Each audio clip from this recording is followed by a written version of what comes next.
그것뿐이에요. 사랑합니다. 나의 예수님. 사랑합니다. 나의 예수님. 사랑합니다. 아주 많이 사랑합니다. 나의 예수님. 사랑합니다.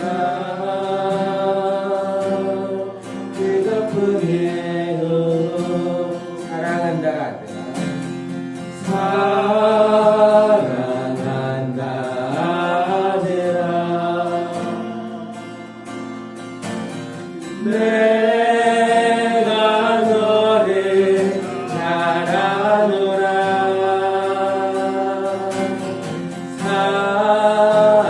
사랑한다 내 딸아. 내게 축복 더하노라. 사랑합니다. 사랑합니다. 나의 예수님. 사랑합니다. 아주 많이 사랑합니다. 나의 예수님. 사랑합니다. 그것뿐이에요. 사랑한다 아들아. 사랑한다 아들아. 내가 너를 잘하노라.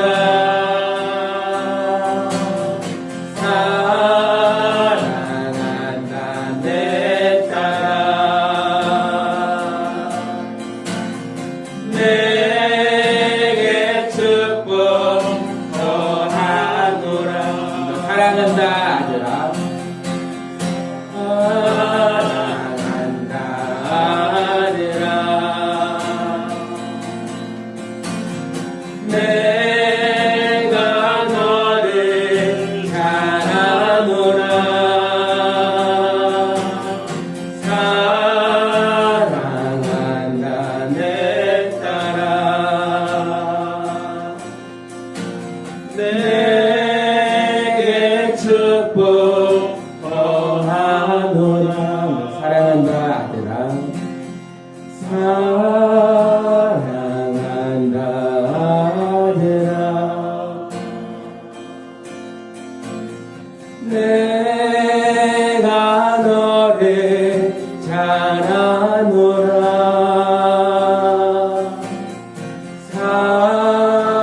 사랑한다 내 딸아.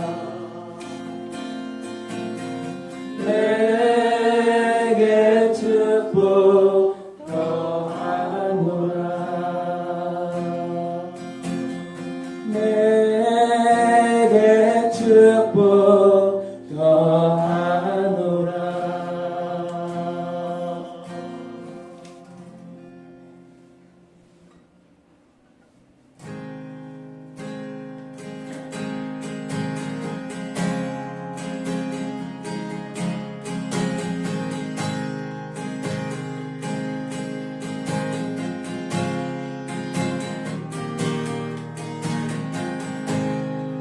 나 가진 죄를 없으나 나 가진 죄는 없으나 나만이 가진 지식 없으나 나에게 것만 있지 않으나 하나님이 없는 것 있으니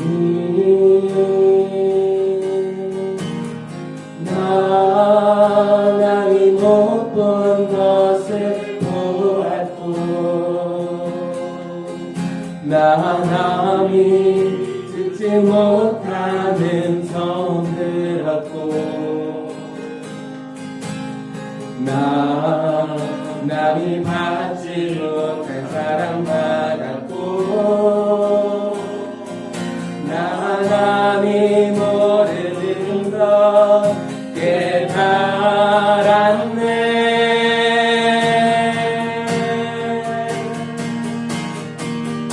공평하신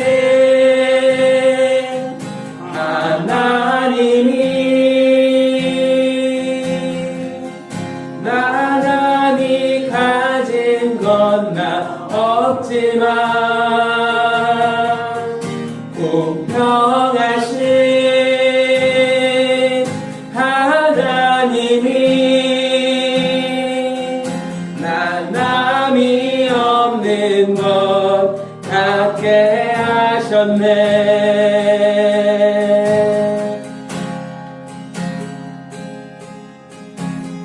나 가진 재물 없으나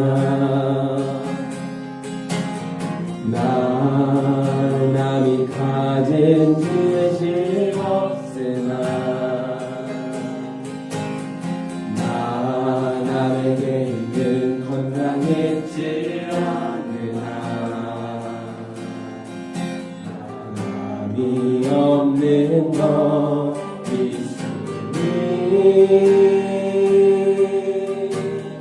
남이 못 본 것을 보았고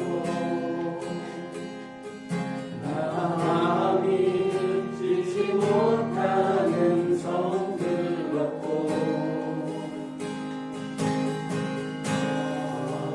남이 받지 못한 사랑받았고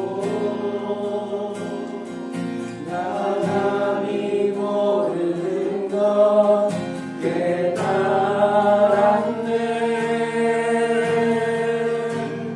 공평하신 하나님, 공평하신 하나님 나람이 가진 건 나 없지만 공평하신 하나님이 나 남이 없는 것 갖게 하셨네. 공평하신 하나님이 공평하신 하나님이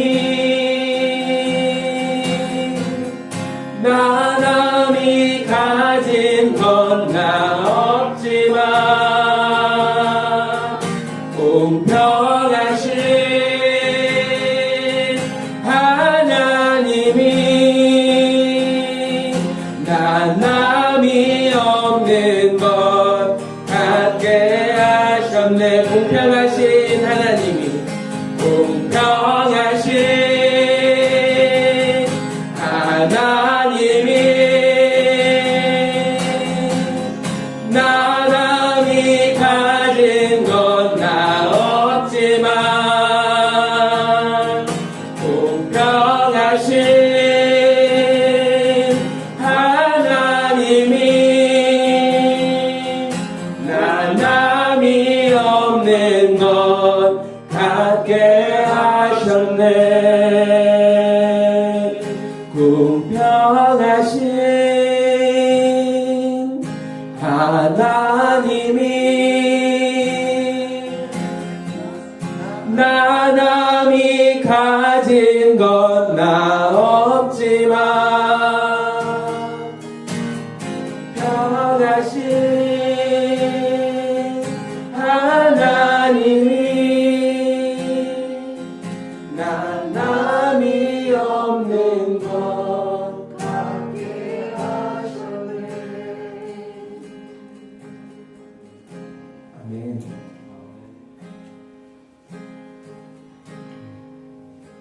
우리가 없는 것만을 바라보면은 우리는 항상 불공평한 하나님을 바라보게 됩니다. 우리는 가진 재물도 없고 남들처럼 가진 그런 지식도 없을 수 있고 혹은 건강이 없을 수도 있습니다. 그러나 우리는 그것들을 갖지 못했지만 남이 갖지 못한 그것들을 가지고 있습니다. 세상이 주지 못하는 평안을 우리는 가질 수 있고, 세상이 갖지 못한 지혜를 우리는 가질 수 있고, 우리는 그 예수님을 가진 사람들입니다. 그냥 그것을 잊지 아니하며 오늘도 그렇게 예배 자리로 나아가길 소망합니다.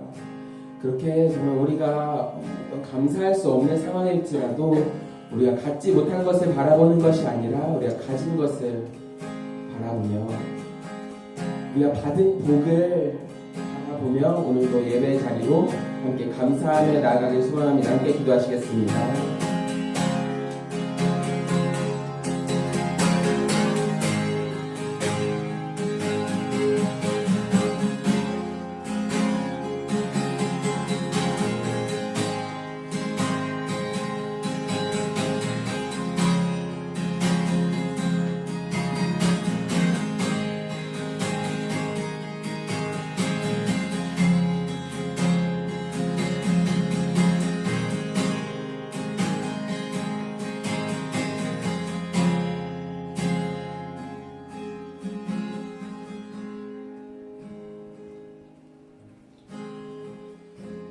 우리 주 예수 그리스도의 은혜와 하나님의 사랑과 성령의 교통하심이 여러분과 함께 하시기를 축복합니다. 다 같이 사도신경으로 우리의 신앙을 고백하겠습니다. 전능하사 천지를 만드신 하나님 아버지를 내가 믿사오며 그의 아들 우리 주 예수 그리스도를 믿사오니 이는 성령으로 잉태하사 동정녀 마리아에게 나시고 본디오 빌라도에게 고난을 받으사 십자가에 못 박혀 죽으시고 장사한 지 사흘 만에 죽은 자 가운데서 다시 살아나시며 하늘에 오르사 전능하신 하나님 우편에 앉아 계시다가 저희로서 산자와 죽은 자를 심판하러 오시리라. 성령을 믿사오며 거룩한 공예와 성도가 서로 타는 것과 죄를 사하여 주신 것과 몸이 다시 사는 것과 영원히 사는 것을 믿사옵나이다. 아멘.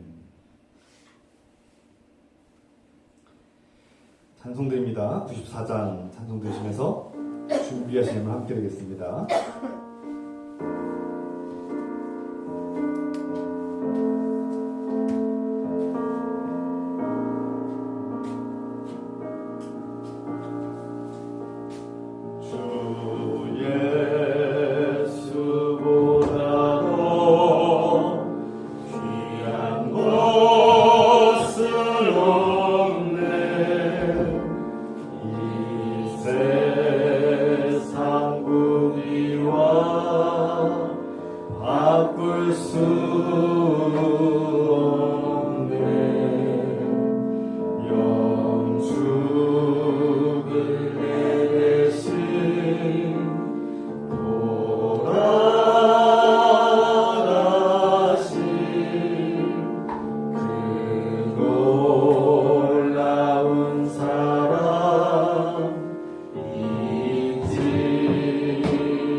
세상이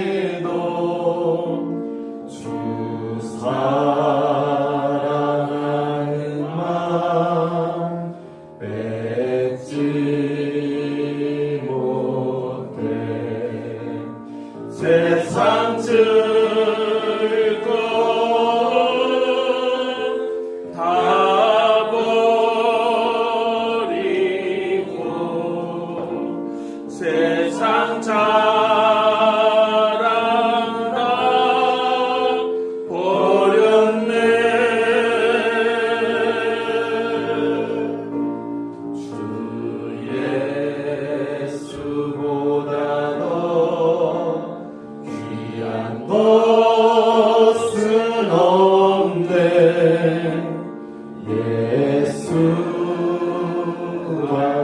예수밖에는 없네. 주 예수보다 더 귀한 것은 없네. 이 세상 행복과 바꿀 수 없네. 유혹과 핍박이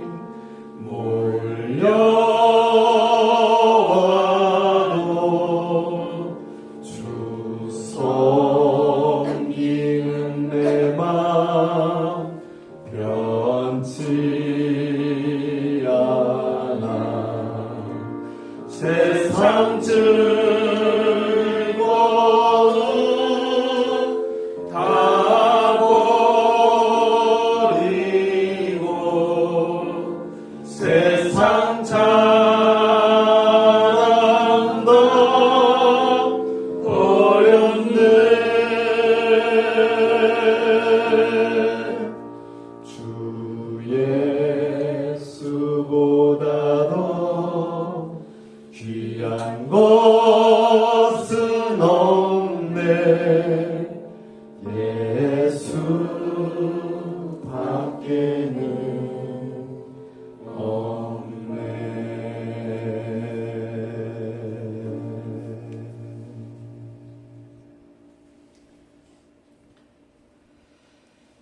시간 박성원 권사님께서 기도도 하시겠습니다. 사랑하는 하나님 아버지, 죽음을 이기시고 부활하신 주님을 찬송하고 경배합니다. 주님, 우리가 드리는 예배를 기쁘게 받으시고 성령 충만하길 원합니다. 아버지 하나님, 고난주간을 맞이하여 저희들 주님 앞에 나왔사오니 이 시간 저희들도 주님의 고난을 동참할 수 있도록 도와주시고 저희들 아버지 하나 주님 앞에 지은 죄를 이 시간 내려놓을 수 있도록 도와주시고 주님 앞에 아버지 온전히 드릴 수 있는 귀한 예배가 될 수 있도록 주님이여 도와주시옵기를 간절히 빌곤합니다. 아버지 하나님의 귀한 주님의 자들을 사랑해 주시고 아버지 붙들어 주시는 줄을 믿사오니 아버지 귀한 주님의 재단에 주님이 함께해 주셔서 아버지 이 재단에 바로 설 수 있도록 도와주시고 주님 앞에 영광 돌릴 수 있는 귀한 주님의 재단이 될 수 있도록 주님께서 도와주시옵기를 간절히 빌곤합니다. 아버지 하나 귀한 아버지 우리나라를 기억하여 주시고 주님이 사랑하여 주시는 줄을 믿사오니 아버지 이 우리나라 아버지 위정자들을 먼저 붙들어 주시고 주님을 알 수 있도록 도와주시고 주님 앞에 경배할 수 있는 아버지 귀한 위정자들이 될 수 있도록 주님이여 도와주시옵소서. 아버지 이 나라가 바로 설 수 있도록 도와주시고 올바른 아버지 주님을 섬기는 귀한 나라가 될 수 있도록 주님이여 인도하여 주시고 주님이여 이끌어 주시옵기를 간절히 빌곤합니다. 아버지 귀한 주님의 자단 사랑하여 주시고 아버지 귀한 식구들 아버지 불러주시고 아버지 이 시간도 주님 앞에 엎드렸사오니 이 시간 주님이 함께해 주시고 아버지 주님이 지켜주시옵기를 간절히 빌곤합니다. 특별히 아버지 몸이 불편하여 아버지 하나님 주님 앞에 나오지 못한 귀한 아버지와 집사님 아버지 기억하여 주시고 또한 이 시간 아버지 몸이 불편하여 주님 앞에 나온 아버지 귀한 식구들을 기억하여 주시고 주님의 손으로 어루만져 주시어서 깨끗이 나을 수 있도록 도와주시고 그 고통에서 사라질 수 있는 아버지 귀한 귀한 역사가 일어날 수 있도록 주님이여 도와주시옵기를 간절히 빌곤합니다. 아버지 하나님 고통으로 인하여서 믿음이 약해지지 않게 도와주시고 믿음으로 승리하여 아버지 앞에 나갈 수 있는 아버지 귀한 식구들 될 수 있도록 주님이여 도와주시옵소서. 아버지 시간도 아버지 주님이 함께 해주시고 주님이여 같이하여 주시옵소서. 아버지 해외에서 아버지 선교 사업을 하는 아버지 귀한 선교사들 기억하여 주시고 그곳에서도 아버지 고통을 아버지 이길 수 있도록 도와주시고 그곳에서도 어려움을 아버지 이겨낼 수 있는 귀한 선교사들 될 수 있도록 주님이여 도와주시옵소서. 저희들이 아버지 더욱더 열심을 다해서 선교할 수 있도록 도와주시고 주님의 맡겨진 그 사명들을 아버지 충실히 감당할 수 있는 귀한 저희들 될 수 있도록 주님이여 도와주시옵소서. 아버지 시간 우리 귀한 목사님 말씀을 들고 아버지 시간 단에 세웠사오니 아버지 말씀의 능력이 이르게 도와주시고 아버지 저희들이 그 말씀을 듣고 따를 수 있는 귀한 저들 될 수 있도록 주님이여 도와주시옵소서. 아버지 시간도 주님이 함께 해주시고 끝나고 돌아가는 시간까지 주님이 인도해 줄 믿사서 이 모든 말씀 나눠가는 예수님의 이름으로 간절히 기도드렸사옵나이다. 아멘.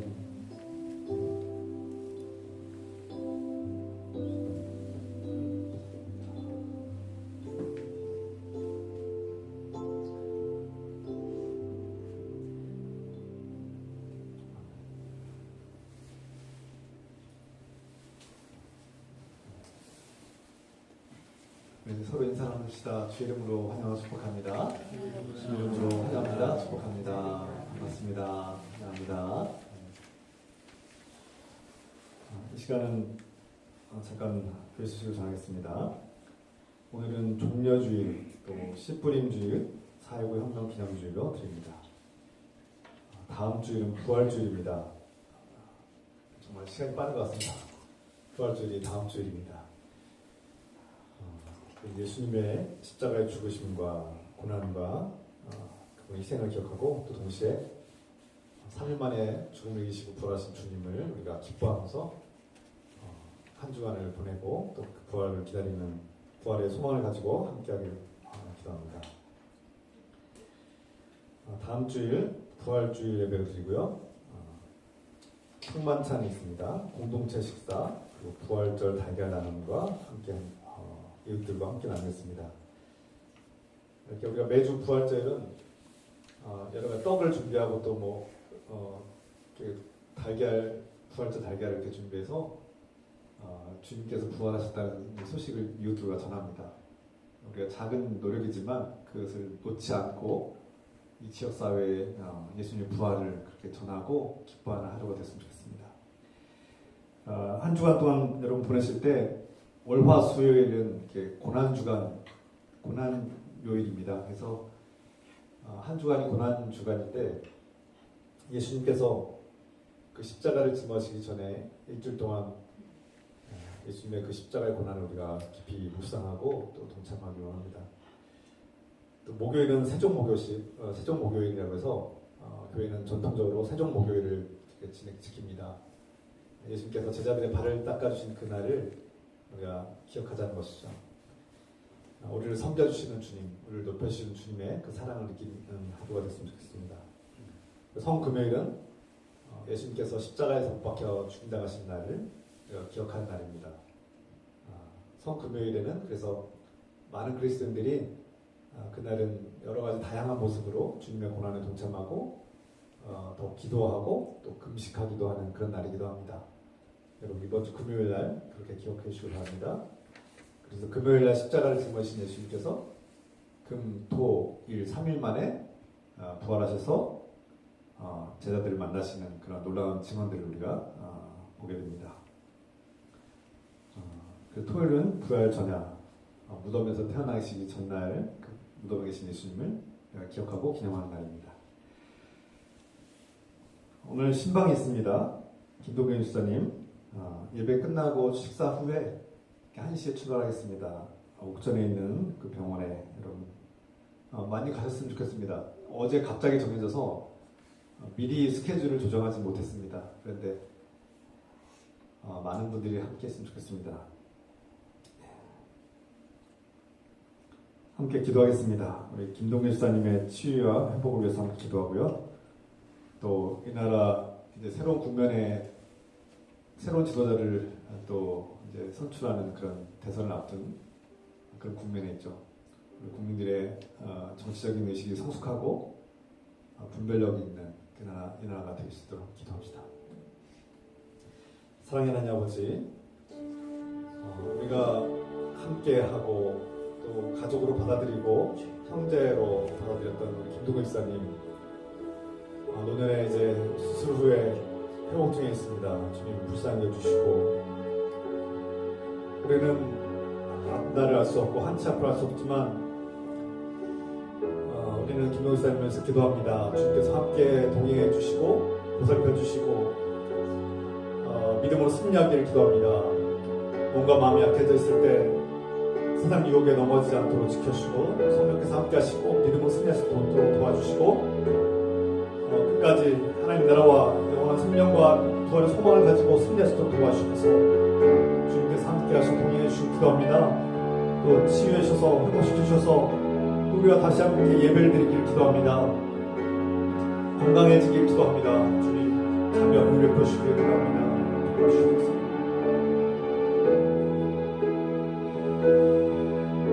주님, 이 나라 새로운 국면을 맞이해서 대선을 앞두고 이 나라에 꼭 필요한 지도자, 국민들이 분별력을 가지고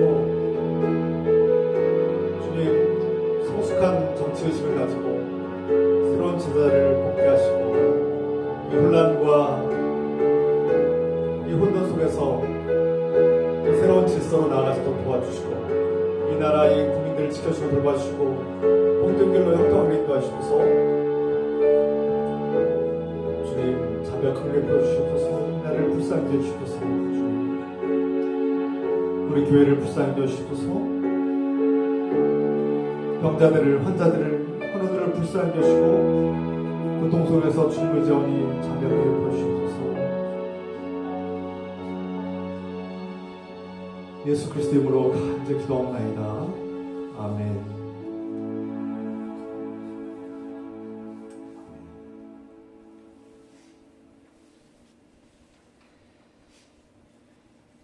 지금 하나님께서 우리에게 주시는 말씀 함께 나눕니다. 다 같이 자리에서 일어나셔서 야고보서 3장 13절로부터 18절의 말씀을 함께 읽겠습니다. 야고보서 3장 13절에서 18절 한 목소리로 같이 읽겠습니다. 너희 중에 지혜와 총명이 있는 자가 누구냐? 그는 선행으로 말미암아 지혜의 온유함으로 그 행함을 보일지니라. 그러나 너희 마음속에 독한 시기와 다툼이 있으면 자랑하지 말라. 진리를 거슬러 거짓말하지 말라. 이러한 지혜는 위로부터 내려온 것이 아니요 땅 위의 것이요 정 위의 것이요 귀신의 것이니 시기와 다툼이 있는 곳에는 혼란과 모든 악한 일이 있으리라. 오직 위로부터 난 지혜는 첫째 성결하고 다음에 화평하고 관용하고 양순하며 긍휼과 선한 열매가 가득하고 편견과 거짓이 없나니 화평하게 하는 자들은 화평으로 심어 의의 열매를 거두느니라. 아멘. 잘 앉으시기 바랍니다.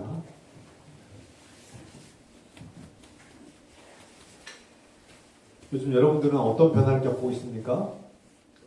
우리 교인들을 보면은 물론 한국 사회가 지금 초고령화 사회로 지금 진입하고 있는데 이미 고령화 사회를 지나서 초고령화 사회가 이제 시작되는 거 아닙니까? 근데 우리 교인들 보면 우리 조공사님 정말 한 주 한 주가 다르게 느껴집니다.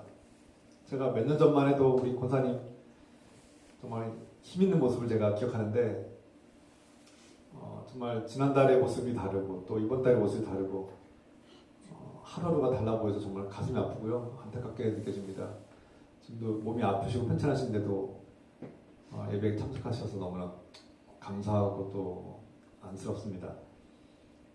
또 우리 김사님 이제 아시다시피 지금 병 중에 또 치료 중에 있고 회복 중에 있는데 앞날을 알 수가 없습니다. 누구도 장담할 수가 없어요.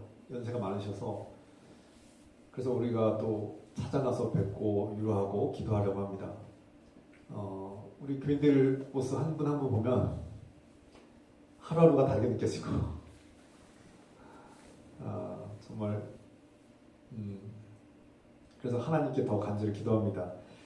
여러분들은 어떤 분들은 정말 하루하루가 다르게 건강이 약해진 것을 체감하는 분들이 있고, 또 어떤 분들은 이 경기 침체 속에서 하루하루가 지금 생존의 사투 속에 살고 있는 분들이 계시고, 직장을 찾지 못해서 괴로워하시는 분들도 있을 거고, 이 급변하는 현실에서 어떻게 살아갈까 생존에 관련된 과제와 씨름하고 인생의 문제를 두고 씨름하면서 살아가시는 우리 교인들의 모습을 보게 됩니다. 만만치가 않죠. 그래서 각자마다 주어진 삶을 잘 살고 싶어서 애쓰고 몸부림치는 모습들이 보이는데요. 특히 이 세계가 지금 급변하고 있습니다. 인터넷 사회가 되면서 우리 전통 사회가 지금 급격하게 변화되고 있고요. 다 인터넷으로 쇼핑하고 인터넷으로 일을 보고 인터넷으로 문제를 해결하는, 인터넷으로 소통하는 그런 시대에 살고 있고요. 정말 누구나 다 좀 컴퓨터, 스마트폰 하나로 지금 소통하고 많은 일들을 처리하는 그런 시대, 컴퓨터를 다 몸에 지니고 다니는 시대에 살고 있지 않습니까? 그런데 이제 앞으로 빠르게는 이미 시작됐는데 인공지능이 또 AGI, 그러니까 인간과 같은 지능과 능력을 가진, 아니 인간보다 더 뛰어난 능력을 가진 그런 인공지능이 5년에서 10년 안에 나온다는 얘기가 있습니다. 이미 여러분 인공지능에 대해서 아시는 분들은 아시겠지만 또 무관심하는 분도 계시겠지만 피할 수 없는 미래입니다. 이미 시작됐어요. 이미 지금 젊은이들 사회에서나 기업에서는 이미 많이 지금 사용하고 있습니다. 그리고 갈수록 고도화되고 있고 갈수록 지능화되고 있고 갈수록 정교해지고 있어요. 또 그뿐이 아니라 이 인공지능과 로봇이 결합해서 인간처럼 말하고 행동하는 그런 로봇들이 이제 만들어지기 시작합니다. 곧 생산된다고 해요. 지금은 초기 단계였지만 전문가들이 말하기를 5년에서 10년 이내에 이런 인공지능을 가진 로봇들이 우리 삶 곳곳에 이제 기업과 생산 현장과 우리 삶의 가정의 안으로 들어온다고 지금 예고하고 있습니다. 여러분들은 지금 체감하지 못하고 있고 지금 먼 미래로처럼 먼 미래에 나와 상관없는 얘기처럼 들릴지 모르겠지만 그만큼 이 시대가 급격하게 변화되고 있다. 우리가 살아온 평생 30년, 40년, 50년, 100년 살아오신 분 여러분들 인생에서 처음 보는 광경들이 이제 펼쳐질 겁니다. 차가 다니는데 운전수가 없어요. 운전사가 없어. 운전하는 사람이 없는데 차가 막 다녀요. 곧 펼쳐집니다. 이미 시작됐어요. 이미 몇몇 도시에서는 시범운행 하고 있죠. 자율주행차가 이제 운전하는 사람도 없이 그냥 사람들을 실어 나르고 그런 버스가, 그런 열차가, 또 하늘을 나는 자동차가 이제 곧 하늘을 날아다녀요. 드론 택시들이 이제 운전사도 없는데 타면은 그 하늘을 날아가서 여러분들을 이렇게 내려주고 하늘을 날아다니는 드론 택시들 이미 시작됐어요. 펼쳐질 겁니다. 곧 대중화가 얼마 남지 않았어요. 그뿐입니까? 양자 컴퓨터가 나온다고 하죠. 이제 인공태양으로 이제 식물을 기르고 인공태양으로 많은 일들을 하고, 또 의료 기술이 발달해서 여러분들 이제 10년, 20년 후에는요 암을 다 치료한다고 해요. 이제 웬만한 암을 다 치료하고 여러분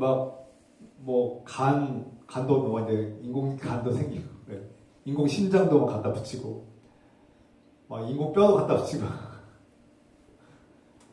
이제는 줄기세포라든지 여러 가지 의료 과학 기술들이 발전해서 웬만한 질병도 다 치료하는 시대. 그리고 우리 이제 폐도 갖다가 이제 다 인공 폐로 갖다 심고 이런 시대가 빠르게는 10년, 20년 안에 온다는 얘기도 있습니다. 물론 미래를 다 알 수 없기 때문에 우리가 장담할 수 없지만 우리가 상상할 수 없는 시대가 지금 이제 곧 펼쳐지고 준비하고 있고 시작되고 있다는 것을 보게 됩니다. 제가 왜 이런 말씀드리냐? 또 미국의 유명한 일론 머스크는 우주 과학 기술을 발전시켜서 우주선을 지금 달에도 쏘고 달뿐이니까 화성에도 간다고 지금 해요. 여러분 우주선 타고 화성에 가는 거 상상하기는 안 되겠습니까? 사람이 우주선을 타고 지금 우주에 갔다가 다시 또 내려오고 막 이런 일들이 지금 펼쳐지고 성공했다고 해요. 지금 이미 성공했어요. 우주선을 타고 이제 우주여행을 하는 시대가 곧 펼쳐진다고 해요. 우리가 어렸을 때 공상과학영화 SFX나 뭐 이렇게 만화 속에서 보던 현실이 이미 시작되고 펼쳐지고 있는 겁니다. 이런 급변하는 시대 속에서 우리가 어떻게 적응하고 어떻게 따라잡을 수 있을까? 특히 나이가 연세가 많으신 분들은 나와 상관없는 얘기 이제 얼마 이제 나는 스마트폰도 요즘 자대로 못 쓰고 있는데 뭐 막 우주여행을 간다 뭐 새로운 시대가 펼쳐진다고 하니 뭐 와닿지 않을 수도 있습니다. 그런데 제가 왜 이 얘기를 합니까? 세계가 급격하게 변화되는 이 시대 속에서 특히 젊은이들은 지금 불안해하죠. 대학을 졸업하고 어느 직장에 들어가면은 어느 직장을 가지면은 10년, 20년 내가 평생도록 그렇게 내 삶을 생계를 보장해주고 내가 일할 수 있는 기회를 주는 그런 시대가 끝났다는 거죠. 이미 오래전에 끝났고 뭐 빠르면 30대 후반, 뭐 40대 중반, 늦어도 50대 초반에는 다게 정리해고가 되고 명예퇴직을 해야 되는 그런 시대에 살고 있지 않습니까? 그래서 우리가 한 개의 직업이 아니라 두 개, 세 개의 직업을 가져야 되는 시대가 아닙니까? 그런 시대 속에서 그나마 우리가 할 수 있는 일들, 그나마 우리가 기존의 직장을 내려놓고 또 새로운 직장을 얻고 그런 시대에 살고 있는데 그나마 그 일도 이제 로봇이 대체한다는 거 아닙니까? 인공지능이 다 이제 화이트 칼라들이 하는 일들 막 사람보다 더 똑똑하게 막 일을 처리하니까 이제 공부를 많이 한 사람들도 위기를 겪는 거예요. 과거에는 로봇이나 생산 현장에서 로봇이 대체되면 어떤 노동자들은 노동을 하는 이런 노동자들이 로봇으로 대체되었는데 이제는 지식계층의 노동자들도 AI가 인공지능이 다 대체하는 시대가 되고 있습니다. 그것이 얼마 남지 않았다는 거예요. 그래서 어떤 학자가 인공지능이 곧 이제 본격화되면은 대중화가 되고 본격화되고 이제 고도로 더 발전하게 되면 이 전체 지구에 30억 개의 직업이 사라질 것이다 이런 예고를 한 적이 있어요. 이것이 사실일지는 모르겠지만 좀 이런 말들 들으면 두렵지 않습니까? 불안하지 않습니까? 특히 우리 젊은이들은 어떻게 먹고 살아야 됩니까? 우리의 미래, 우리의 노후는 누가 어떻게 책임집니까? 이런 막연한 두려움들이 불안감이 생기기 마련입니다.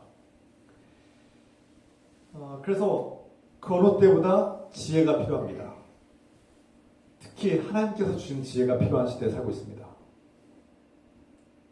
지혜란 무엇일까요? 하나님께서는 우리가 어떤 지혜로 이 급변하는 현실과 이 막막한 두려움과 불안을 이기게 하십니까? 여러분, 급변하는 시대 속에서 내가 적응하지 못할까봐, 다 쫓아가지 못할까봐, 도태될까봐 두려워하시고 불안해하시는 분 계십니까? 하나님께 특별한 지혜를 구해야 됩니다. 아멘입니까? 하나님께서 주신 지혜는 무엇일까? 오늘 성경에서 야고보서의 말씀에서 이 초대교회의 처음 교회를 목회하는 이 목회자는 뭐 사도 야고보일 수도 있고 이 목회자는 처음 교회를 세워 이제 교회 공동체를 지도하고 이끌어가는데 어려움이 많습니다. 다양한 인종들이 모여 있는 교회. 그래서 또 다양한 지역에서 다양한 나라와 지역에서 이렇게 모인 공동체들. 그리고 언어도 다르고 인종도 다르고 문화도 다르고 신분도 달라요. 계급 사이니까 신분도 달라요. 어떤 사람은 로마인, 어떤 사람들은 비로마인들, 어떤 사람들은 헬라인들, 헬라어를 할 줄 아는 사람들, 헬라어를 할 줄 모르는 사람들, 다양한 사람들이 교회에 모이기 시작한 겁니다. 어떤 사람들은 남편을 잃고 과부가 되었고, 때로는 부모를 잃고 고아가 되었고, 부모가 다 질병으로 돌아가셔서 전쟁에서 돌아가셔서 고아가 된 아이들, 그런 가난한 사람들이 모인 교회. 그리고 반면에 철학을 공부하고 헬라어를 공부하고 지식이 있는 귀족들과 지식인들이 교회에 오기도 합니다.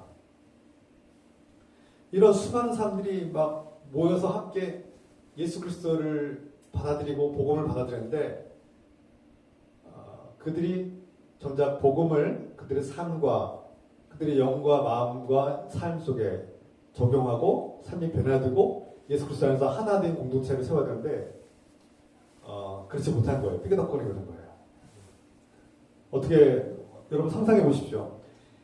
그리스 로마 시대 때 헬라어를 할 줄 아는 사람들, 지식인들은 자신들을 문명인이라고 지식인이라고 이렇게 자부했고요. 반면에 헬라어 할 줄 모르고 또 철학을 공부하지 않은 사람들을 미개하다 이렇게 미개인, 바바리안 이렇게 부르기도 했어요.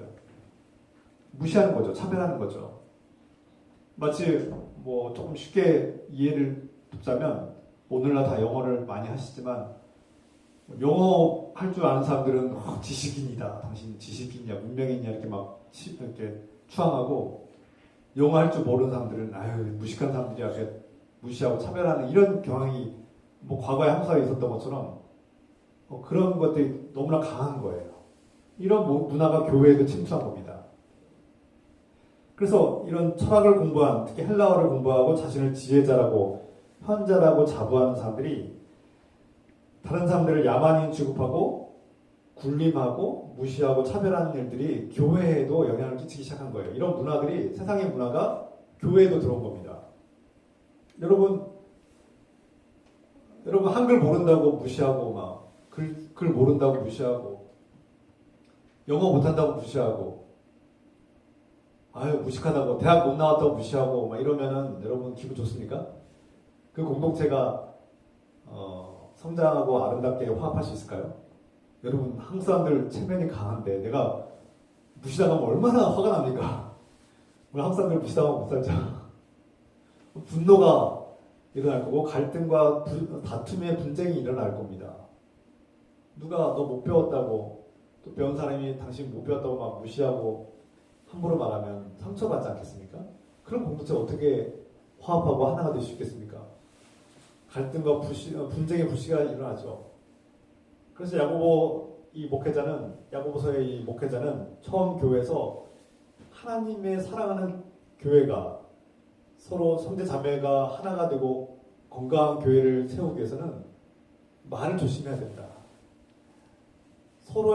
서로의 삶을 듣기를 힘쓰고 말하는 것을 조심해야 된다. 이렇게 우리에게 지혜를 가르치지 않습니까? 이게 아름다운 주님의 공동체, 건강한 주님의 공동체를 세우고 평화로운 관계를 세우는 놀라운 지혜라는 것입니다. 그래서 하나님께서 우리에게 지혜를 주시는데 하나님께서 주시는 지혜, 성령께서 복음을 받아들이고 믿음으로 살아가는 저와 여러분들에게 지혜를 주시는데 그 지혜는 우리에게 우리 말에 재갈을 물리는 지혜다. 우리가 하고 싶은 말을 다 하는 것이 아니라 우리 말을 절제하는 지혜를 주신다는 거예요. 그래서 우리가 아름다운 복된 관계를 맺으려면 주님의 지혜를 가지고 말을 절제하는 사람들이 되어야 된다. 그리고 서로의 말을 경청하는 사람이 되어라. 서로 경청하고 서로의 말을 듣기를 힘쓰고 자신의 하는 말을 좀 절제하고 화가 나는 마음들, 화가 나는 감정들을 멀리할 때 좋은 관계를 맺을 수 있다. 그런데 사람마다 완전한 사람이 없고 말에 실수가 많기 때문에 우리의 모국어, 소위 말하는 모국어가 항상 불완전하고 맞지 않기 때문에 서로 상처를 주고 실수투성이의 삶을 살게 되죠. 실수 없는 사람이 어디 있겠습니까? 누구나 다 실수를 하게 되고 말이 완벽하지 않기 때문에 저 역시 말이 완벽하지 않기 때문에 실수를 하게 되고 때로는 누군가의 마음속에 아픔을 주기도 하고 상처를 주기도 합니다. 그건 의도하거나 의도하지 않았거나 우리가 완전하지 않다는 증거이죠. 그래서 우리는 완벽한 관계를 맺을 수는 없습니다. 완벽한 사람은 아무도 없습니다. 한 사람도 없습니다. 그러나 우리는 하나님께서 주신 지혜를 가지고 하나님께서 주시는 예수 그리스도의 마음을 품고 서로를 존중하는 마음을 갖고 훈련을 해야 된다는 거예요. 그래서 이러한 지혜와 훈련을 가지고 우리가 연단을 받을 때 교회 공동체가 건강하고 안되게 설 수 있다. 서로 복된 관계, 평화의 관계를 맺을 수 있다고 우리에게 말씀하고 있는 것이죠. 대인 관계가 참 어렵고 사람들과 관계가 쉽지 않다는 것을 알고 있고 또 그것을 특히 어렵게 여겨지시는 분들이 있다면 야고보서가 우리에게 중요한 지혜를 주고 있습니다. 그것은 바로 말에 재갈을 물리는 것이다. 듣기를 힘쓰는 것이다. 저도 잘 그게 안 될 때가 많아요. 저도 그래서 아내에게 가끔씩 혼날 때가 많은데 좀 제 아내가 제가 참 좋은 장점이 제가 얘기하는 걸 잘 들어줍니다. 그래서 제가 많은 얘기를 할 때도 있는데 그 얘기를 잘 들어줘요. 그래서 제가 아내를 참 좋아합니다. 누군가 내 얘기를 진작에 끝까지 잘 들어줄 때 얼마나 좋습니까? 근데 제가 다른 사람들의 얘기를 듣는 게 어려운 것 같아요. 여러분도 한번 해보셨듯이 누군가가 여러분들에게 진지한 얘기들을 오랫동안 하고 있을 때 그것을 진작에 다 듣고 있으면 어떻습니까? 쉽지 않죠. 누군가 얘기를 끝까지 잘 들어준 것은 특히 존중하면서 끝까지 진심을 듣는 것은 어려운 일입니다. 그런데 그것이 사람들과의 관계에서 가장 중요한 지혜라는 것입니다. 관계를 잘 세워나가는 지혜라는 것이죠. 특히 오늘 야고보서는 우리에게 말씀하고 있습니다. 세상의 문화가 세상에서 지혜자라고 현자라고 말하고 자신들을 지식인이라고 자부하는 철학자들과 헬라어를 말할 줄 아는 사람들이 정작 그들의 삶을 보았을 때는 가난하고 배우지 못한 사람들을 무시하고 천대하고 차별할 뿐만 아니라 그들의 삶을 돌아보니까 지혜롭지 못하다는 거예요. 정작 자신은 지혜자라고 말을 하고 지식인이라고 말하지만 그들의 삶에는 덕이 없고 지혜가 없고 다른 사람들과 정말 사랑의 관계를 맺지 못하는 어리석은 삶, 그리고 말하고 가르치는 것과 정반대되는 그런 위선된 삶을 사는 것을 보게 됩니다. 그래서 오늘 야고보서의 목회자는 그들이 정작 세상에서는 지혜자라고 말하지만 그들의 삶 속에서는 지혜가 없고 그들의 삶은 다툼과 갈등과 분쟁과 또 악의 그런 지옥의 불길 같은 것들이 그들의 삶을 망치고 있다. 세상에서 말하는 지혜들은 상처를 주는 지혜, 시기와 다툼이 있는 지혜, 진리를 거슬러 말하는 거짓말들이 그들 속에 가득하다. 그렇게 말하고 있습니다. 그리고 세상이 주는 지혜는 시기와 다툼이 일어나고 혼란과 악한 죄악들이 난무하는 그런 지혜다 보고 있어요. 그러니까 아무리 현란하고 똑똑하고 그럴듯한 말들이 있을지라도 다툼을 일으키고 사람들과 관계를 해치고 파괴하는 그런 말들은 참된 지혜라고 볼 수 없다는 겁니다. 하나님께서 보실 때 진정한 지혜는 어떤 지혜냐? 하나님께서 주시는 지혜는 사람들과 깨끗하고 정직한 관계를 이루게 한다는 거예요. 거짓말을 하지 않고 서로를 있는 모습 그대로 받아들이고 존중하고 서로를 인정하는 그러한 지혜가 진정한 지혜라는 겁니다. 그리고 자신을 돌아보고 자신이 어떠한 존재인지를 깨닫는 사람들이 진정한 지혜자라는 거예요. 그래서 자신을 깨닫는 사람들은 다른 사람들의 실수와 연약함을 너그럽게 포용하고 관용하고 또 친절하게 대하고 불쌍히 여기고 그들의 삶을 알기 때문에 그들의 아픔을 알기 때문에 그들의 고통을 알기 때문에 불쌍히 여기고 그래서 선한 열매를 맺는 하나님의 동역자로 삼고 서로 형제 자매를 삼고 그리스도 안에서 가족이 되는 그런 놀라운 일들이 펼쳐진다는 거예요. 이것이 하나님께서 주신 진정한 지혜의 핵심이고 본질이라는 것입니다. 야고보서는 야고보의 목회자는 처음 교회를 세워서 목회를 하는데 사람들이 세상에서 배운 헬라어 지식과 철학들을 자랑스럽게 여기고 자기가 마치 뭔가 특별한 사람처럼 군림하고 자랑하지만 그런 것들이 교회에서는 분란을 일으키고 상처를 주고 관계를 파괴하는 것들이 된다면 그것은 지옥의 불길이고 그것은 세상의 지혜, 악한 것이다라고 표현하는 것이죠. 반면에 하나님께서 주시는 지혜는 하나님의 영, 그리스도의 영이 함께함으로써 생명을 살리는 말을 하고 사람들과 관계를 평화롭게 유지하고 나보다 상대방을 세워주는 말들을 하고 서로를 용납하고 서로를 용서하는 말들로 그렇게 자신을 이렇게 갖고 나가고 훈련시킨다는 겁니다. 돌아보면은 저도 하나님을 믿고 예수 그리스도를 믿기 때문에 제 거칠고 독하고 상처 주는 말, 잘난치 않은 말들로 가득했던 나 한정 씨는 예수 그리스도 안에서 가다듬어지고 훈련받고 연단되어서 그나마 오늘 이 정도의 인격과 성품을 가진 게 아닌가 돌아보게 됩니다. 여러분들 어떻습니까? 성령께서 함께 하셔서 우리를 훈련하시는 것을 보게 됩니다. 저도 어렸을 때 보면은 제가 욕을 했던 것 같아요. 쌍욕도 하고 지금도 물론 막 진짜 못된 놈들 보면은 욕이 나와요. 욕해요. 저도 가끔씩 뉴스 보다가 정말 나쁜 것 보면 욕도 나오고 그러더라고요. 그런데 주님께서는 그런 욕과 저주와 그런 폭력적인 언어들을 버리라고 말씀하십니다. 제가 아직도 그런 본능적으로 아직도 죄성이 남아있구나. 아직도 누군가를 욕하고 폭력적인 언행을 하고 싶은 그런 언행이 남아있는데, 그런 죄성이 남아있는데, 성령께서는 제가 그런 욕설들을 하면은 하지 말아라. 누군가를 저주하고 파괴하는 그런 말들은 버려라 라고 말씀하세요. 그래서 그리스도인들은 욕하지 않는 것이 좋습니다. 물론 혼자 있을 때 막 정말 이상한 나쁜 놈들 만났을 때 그 욕하고 싶고 막 뭐 욕할 수 있어요. 쌍욕도 하고 뭐 새끼 할 수 있어요. 할 수는 있습니다. 그 뭐 큰 뭐 죄라고 말씀드리고 싶지 않은데, 그러나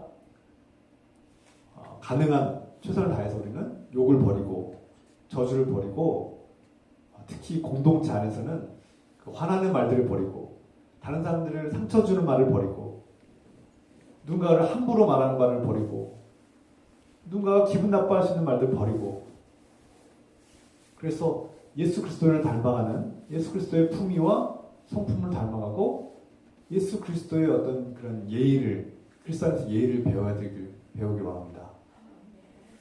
그래서 오늘 야고보서의 말씀에서도 우리가 다른 사람들을 존중하고 잘 듣는 거, 경청하는 일은 그리스도인들의 품위와 품격이다 이렇게 표현하고 있어요. 그래서 여러분들은 품위와 품격을 가지고 살아가십시오 이렇게 표현합니다. 우리 한국 사람들을 유교 사회에서 예의가 얼마나 중요합니까? 그래서 막 나이 어린 사람들이 나이 많은 사람들에게 꼭 인사해야 되죠. 인사 안 하면 기분 나빠합니다. 상대가 인사 안 하면 내가 저 사람이 나를 무시하나? 이런 생각이 들 정도로 우리나라 사람들은 인사성이 바르기도 하고 또 인사를 매우 중요하게 여기죠. 인사는 예의입니다. 그 존중을 표현하는 예의죠. 유교 사회를 제가 유교 사회가 좋다, 유교 사회를 꼭 지켜야 된다, 예의를 우리가 꼭 지켜야 된다 이런 말을 가르치는 것이 아니라 우리 한국 사회에 예의라는 이런 중요한 좋은 전통이 있다면 이것을 우리가 선하게 사용할 필요가 있다는 겁니다. 그래서 우리는 그리스도인들은 다른 사람들에게 예의 바르게 행동하고 이 품위와 예의를 가지고 행동할 때 그리스도인들은 선한 관계를 맺는데 유익하게 사용할 수 있다는 것이죠.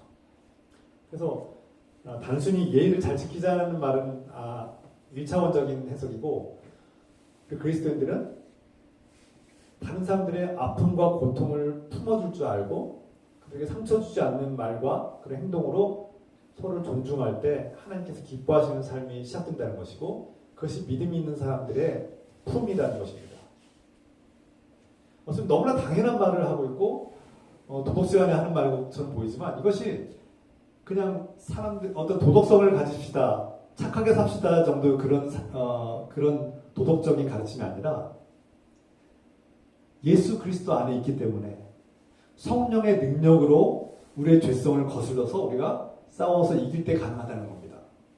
그냥 착하게 사십시오, 바르게 사십시오, 욕하지 마십시오, 언행을 바르게 하십시오 이런 도덕시간의 가르침이 아니라 우리 죄성은 다른 사람들을 위해 군림하고 싶어하고 다른 사람들을 시기하고 질투하고 다투길 좋아하는 죄성과 본성이 있다는 겁니다. 이것을 인정하자는 겁니다.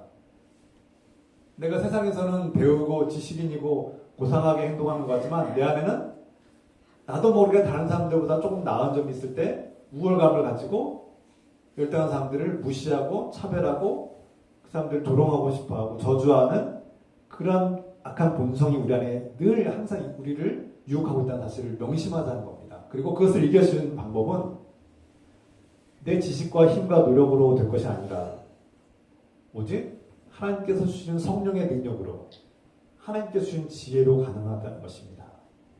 할렐루야. 어떤 사람들은 이 세상의 수많은 변화와 속도를 쫓아가기 위해서 거기에 전념하고 매몰되다시피 해서 결국 자신의 마음을 잃어버리고 자신의 인생의 방향을 잃어버리기도 합니다. 수십 년 동안 내가 학교에서 공부를 하고 뭐 일을 하고 회사에서 충성하고 열심히 일해왔는데 그것이 내 인생의 가장 큰 행복이고 내 인생을 행복하게 만드는 방법이라고 믿고 그렇게 충성하며 열심히 성실하게 살아왔고 정말 열정을 다해서 살아왔지만 결국 내 인생에 내 마음에 행복하지 못하고 만족함이 없고 내 인생의 방향을 잃어버릴 때가 있다는 거예요.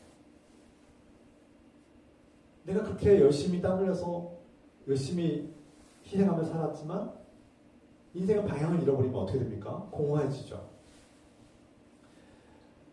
또 어떤 사람들은 엄청난 속도로 변화되는 세상에 적응하려고 애쓰다가 인생을 잃어버린 경우도 있지만 반대로 이 엄청나게 발전하는 세상 속에서 그냥 무관심하게 나와는 상관없는 거야. 나는 그냥 포기할래. 그냥 나 스마트폰 배우는 것도 포기하고 나 세상에 뭐 변화된 거 다 그냥 무관심하게 나하고 상관없어. 이렇게 무관심하게 대응하고 결국 그 결과 스스로 고립되고 스스로 도태되고 소외되는 세계로부터 점점 소외되는 그런 삶이 살기도 합니다.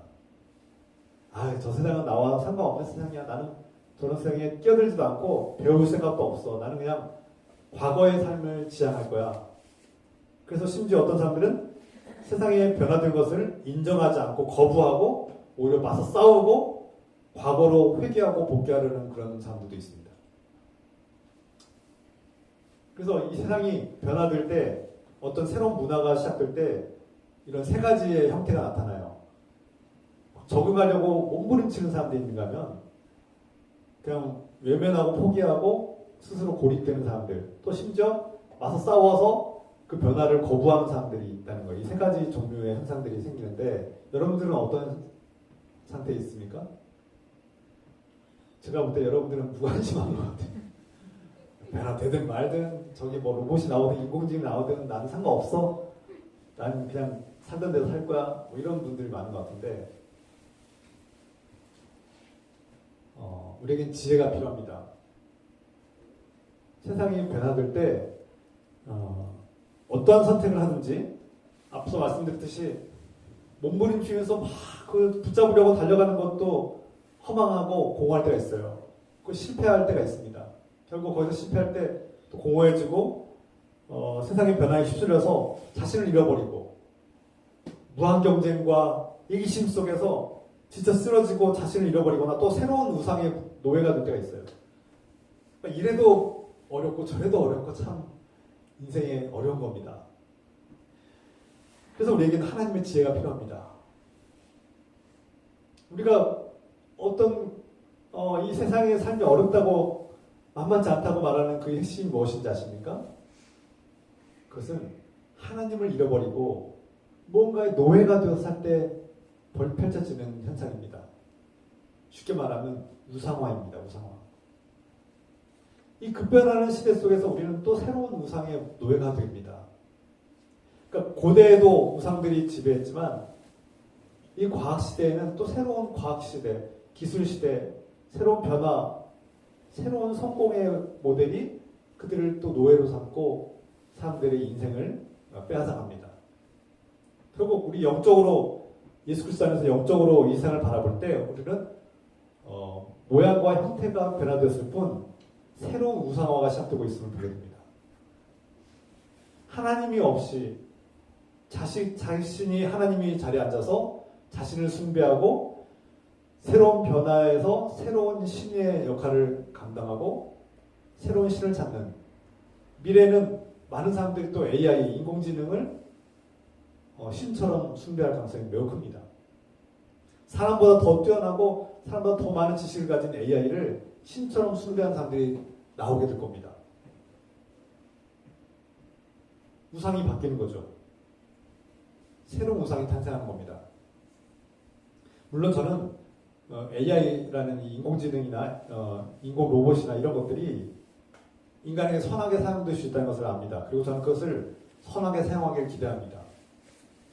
제가 챗GPT라든지 이런 인공지능을 써보니까요, 좋아요. 지식들 제가 물어보면요, 웬만한 박사급 수준에서 다 대답해줘요. 석사 박사급 수준에서 조금 부족한 것도 아직 있지만 웬만한 질문들은 아주 놀라운 속도로 빠르게 답변해 줍니다.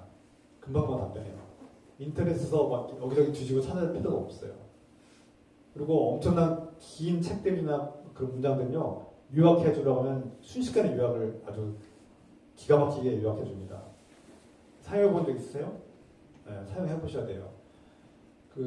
이것을 나와 아무 상관없는 것처럼 외면하고 살아가는 것, 스스로 고립과 도태를 선택하는 겁니다. 그런데 물론 어떠한 선택이든 우리는 한계에 부딪히고 실패를 경험하게 될 겁니다. 그런데 우리 그리스도인들에게 가장 중요한 것은 하나님께서 주신 지혜를 가지고 새로운 문화와 새로운 기술과 새로운 변화에 대해서 우리가 하나님의 지혜를 가지고 바라보고 받아들여야 되는데, 때로는 그것을 비판할 줄 알아야 되고 때로는 그것을 선하게 사용할 줄 알아야 됩니다.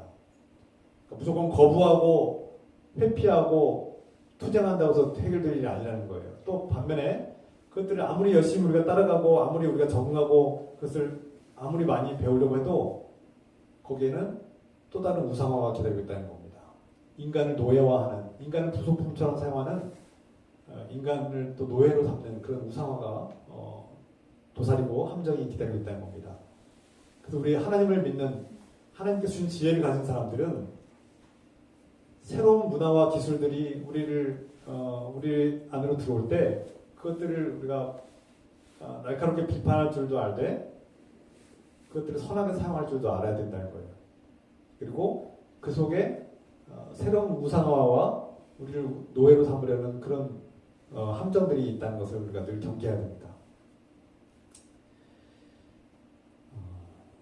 어느 시대 때보다 이 시대에는 하나님께서 주신 지혜가 필요한 시대에 살고 있습니다. 그리스도인들은 자신의 지식과 경험도 중요하지만 하나님의 뜻과 계획을 아는 사람들입니다. 이를 위해서 기도하고 하나님 말씀을 통해서 무엇이 진정한 진리인지를 볼 줄 아는 사람들입니다. 그래서 진정한 지혜를 가진 사람들은 내 마음이 무엇인가를, 내 마음이 어떤 상태인가를 아는 사람들이고, 진정한 지혜는 나 자신을 아는 것으로부터 시작합니다. 철학을 무시하는 것이 아닙니다. 철학을 제가 무시하거나 철학을 적대시하는 것이 아닙니다. 철학 필요합니다. 많은 사람들의 지식과 경험 중요합니다. 그러나 거기에는 한계가 있고 또 실패가 있습니다.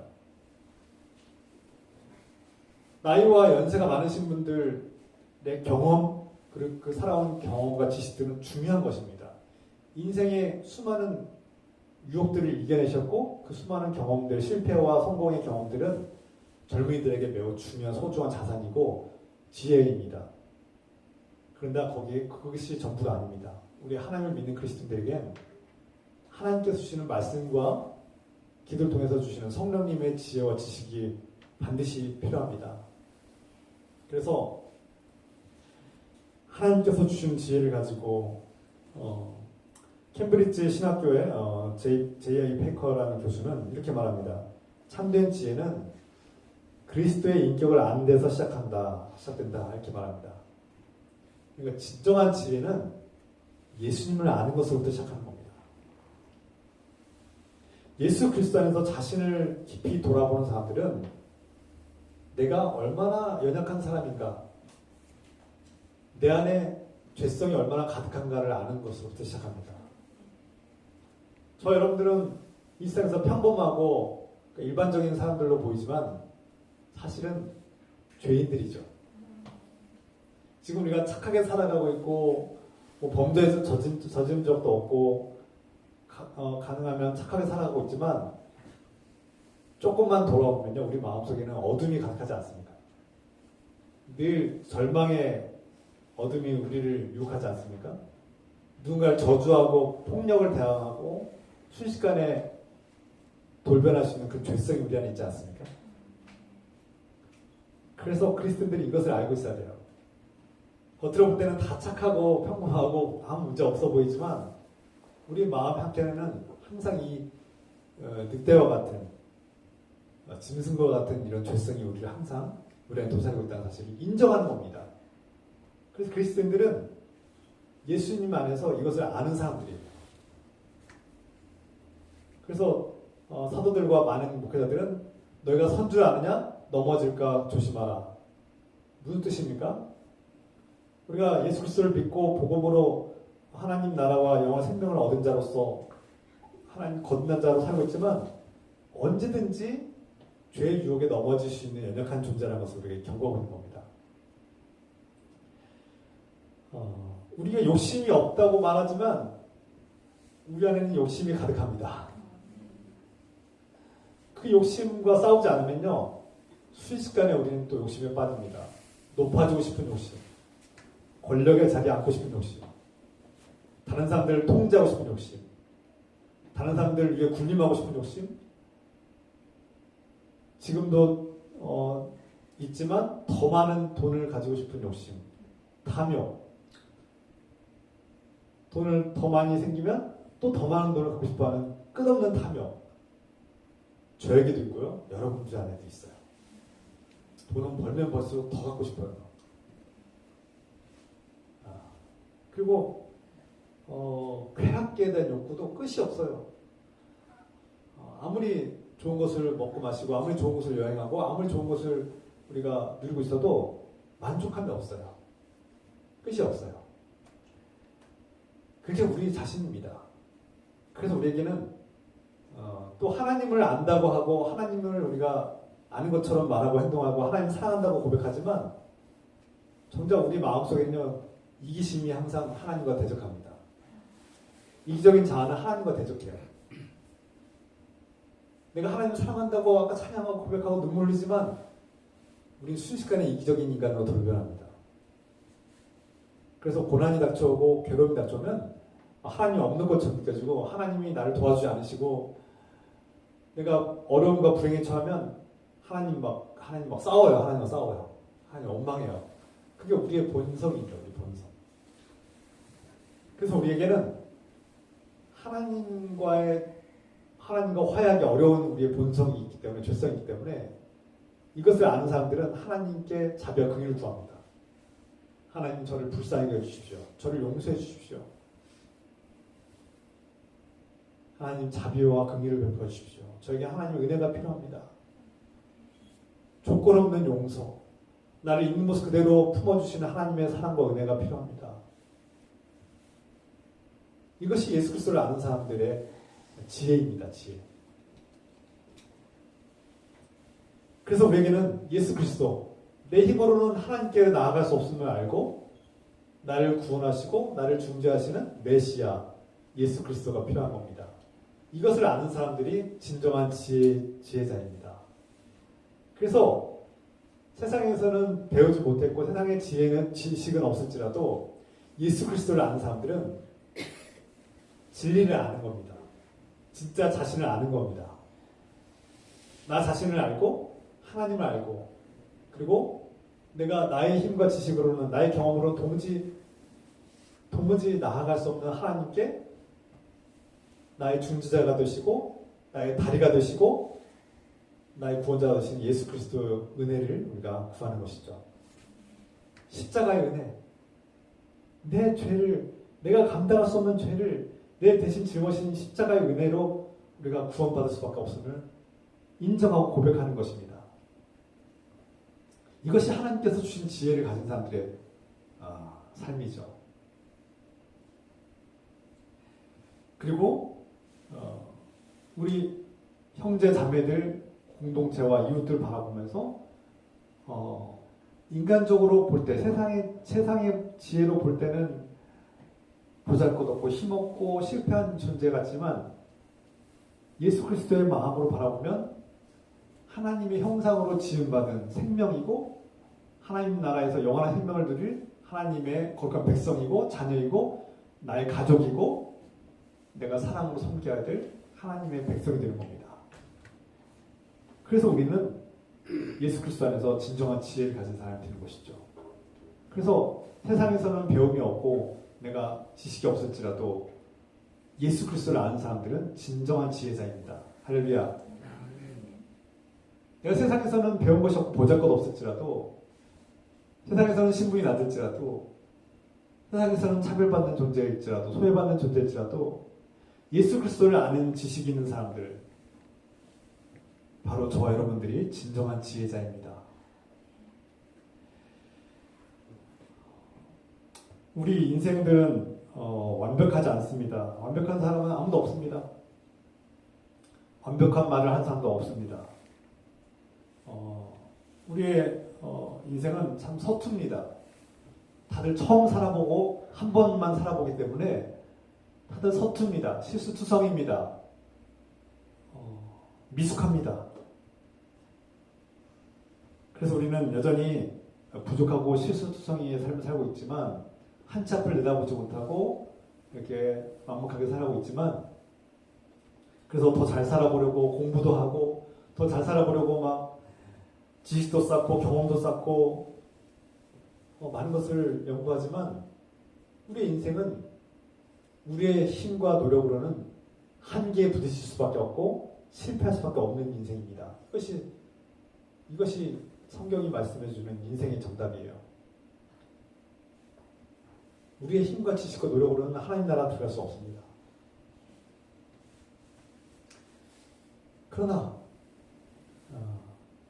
또 우리의 힘과 지식과 노력으로 우리가 돈이나 기술이나 명예나 권력의 자리에 앉아서 또 인생의 행복을 위해서 쾌락을 누리지만 그것들이 진정한 인생의 구원을 주지 못한다는 것을 알고 있습니다. 그것들은 필요한 것들이죠. 다 선하게 사용할 수 있는 것들입니다. 그러나 그것들은 한계가 명확합니다.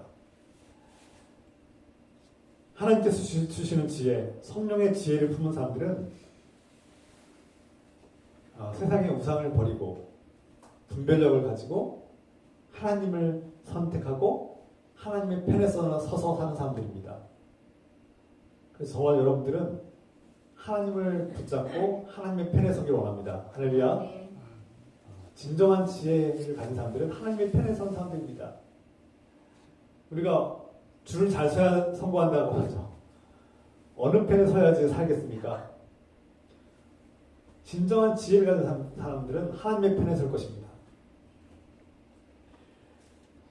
성령께서 저 여러분들에게 지혜를 주셔서 이 죄의 본성에서 벗어나서 생명의 길로 가기로 합니다. 갈등과 상처와 분쟁과 다툼의 길에서 벗어나서 진정한 평화와 행복의 복된 길로 나아가길 소원합니다. 불의의 길에서 벗어나서 하나님께서 기뻐하시는 정의의 길로 나아가길 소원합니다. 사랑하는 여러분, 오늘도 주님께서 주시는 지혜, 성령의 지혜를 받고 성령께서 인도하시는 길로 나아갈 때 죄와 죽음을 이기고 승리하는 삶을 살아가시기를 주 예수 그리스도 이름으로 축원합니다. 기도합시다. 사랑의 하나님 아버지, 처음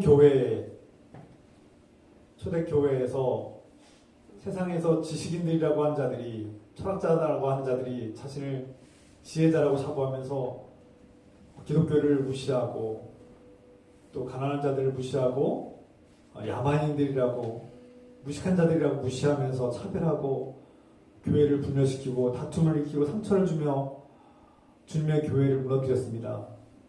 주님, 이러한 일들이 여전히 우리의 본성 안에서 이 현 시대에도 반복되고 있는 것은 아닌지 돌아보게 됩니다. 주님, 우리에게는 지혜가 필요합니다. 하나님께서 주시는 특별한 지혜가 필요합니다. 성령께서 주시는 지혜를 가지고 세상의 지혜를 뛰어넘어 우리가 급변하는 세상 속에서 평화로운 관계를 맺게 하옵소서. 인생의 방향을 잃어버리지 않게 하소서. 우리가 여전히 죄의 본성을 수천 년이 지난 이 현 시대에도 과학기술이 우주를 향해 나가는 이런 시대 속에서도 우리의 현실은 여전히 탐욕과 욕심에 사로잡히고 우리 자신을 잃어버리고 인생의 방향을 잃어버리는 우상 숭배의 삶을 살아가는 연약한 존재임을 고백합니다. 주님, 하나님께서 주신 지혜는 이런 분별력을 가지고 무엇이 우상이고 무엇이 우리 인생을 파괴하는 것인지를 깨닫고, 진정한 지혜는 사람들과 평화를 일으키고 서로 화해하고 용납하고 관용하며 용서하며 화해하고 화합하고 하나가 되며 예수 그리스도 안에서 진정한 가족으로 서로를 받아들이며 존중하고 경청하는 것임을 깨닫습니다. 성령님, 우리 안에 충만히 임재하셔서 우리에게 진정한 지혜를 주시고 세상의 속임수와 거짓에 속아 넘어가지 않도록 지켜주고 보호하시며 서로를 사랑으로 아끼고 돌보며 하나님의 사랑의 공동체를 세워나가는 복된 관계를 세워나가는 주님의 거룩한 장녀들로 승리하게 하옵소서. 오늘 이 말씀을 붙들고 우리 한번 기도합시다. 주여, 하나님 아버지, 오늘 이 말씀 깨닫게 해주시고 결단하며 나아가게 하옵소서. 주님, 성령님 지혜를 주시고 하늘의 지혜, 하나님께서 주신 지혜로 가득하게 하여 주시옵소서. 혼란스럽고 급변한 시대 속에서 무엇을 쫓아가야 될지 몰라서 방어하고 막막한 현실 속에서 우리가 주님을 잡고 부르셨습니다. 우리 갈 길을 열어주시고 우리 생계와 생존의 문제를 주님께 맡겨오니 열어주시고 붙들어주시고 책임져 주셔서, 주님, 너무나 급변하는 시대 속에서 우리가 어떻게 살아가야 될지 알 수 없을 때 지혜를 주시고 서로 사랑하며 서로 용납하며 우리가 죄악과 욕심에 사로잡혀서 인생을 잃어버리고 파괴하는 파멸의 길을 버리고 불의의 길을 버리고 하나님께서 기뻐하시는 정의와 평화의 길로 나가시도록 서로 사랑하고 섬기며 예수 그리스도 안에서 진정한 가족을 이루는 주님의 교회를 세워나가시도록 축복하여 주셔서, 주님 급변한 세상 속에서도 진정한 지혜자들이 모여서 세상을 이루고 승리하는 믿음의 공동체를 세워나가시도록 도와주시면서 우리 교회가 그런 지혜자들이 가득하게 하여 주셔서, 주님께서 주시는 성령의 지혜를 가득하게 하여 주셔서 주님 하늘의 지혜를 주셔서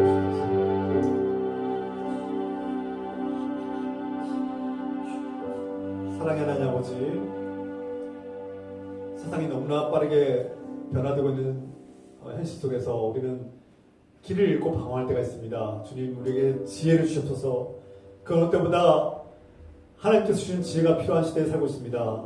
성령님, 예수 그리스도의 영으로 우리 안에 임재하셔서 지혜를 주셔서 변화되는 세상 속에서 우리의 생명과 생존과 생계를 주님께 맡겨오니 지혜를 주시고, 주님, 막막한 현실, 불안한 미래를 주님께 맡겨오니 지혜를 주시고 이 불안과 두려움을 이기고 승리하게 도와주셔서, 주님, 하나님께서 주시는 하늘의 지혜를 얻은 사람들은 무엇보다 서로를 무시하거나 서로를 상처를 주거나 서로를 함부로 말하거나 저주하거나 욕하거나 다툼을 일으키는 말을 버리고 서로를 존중하고 용서하고 용납하며 화해하고 평화를 세우는 사람들의 말로 변화시켜 주시길 기도합니다. 주님, 이제는 우리 악한 죄성을 버리고 거듭난 입술과 선한 입술로 가득 채우시는 성령님의 우리 주 예수 그리스도의 은혜와 하나님 아버지의 끝없는 사랑하심과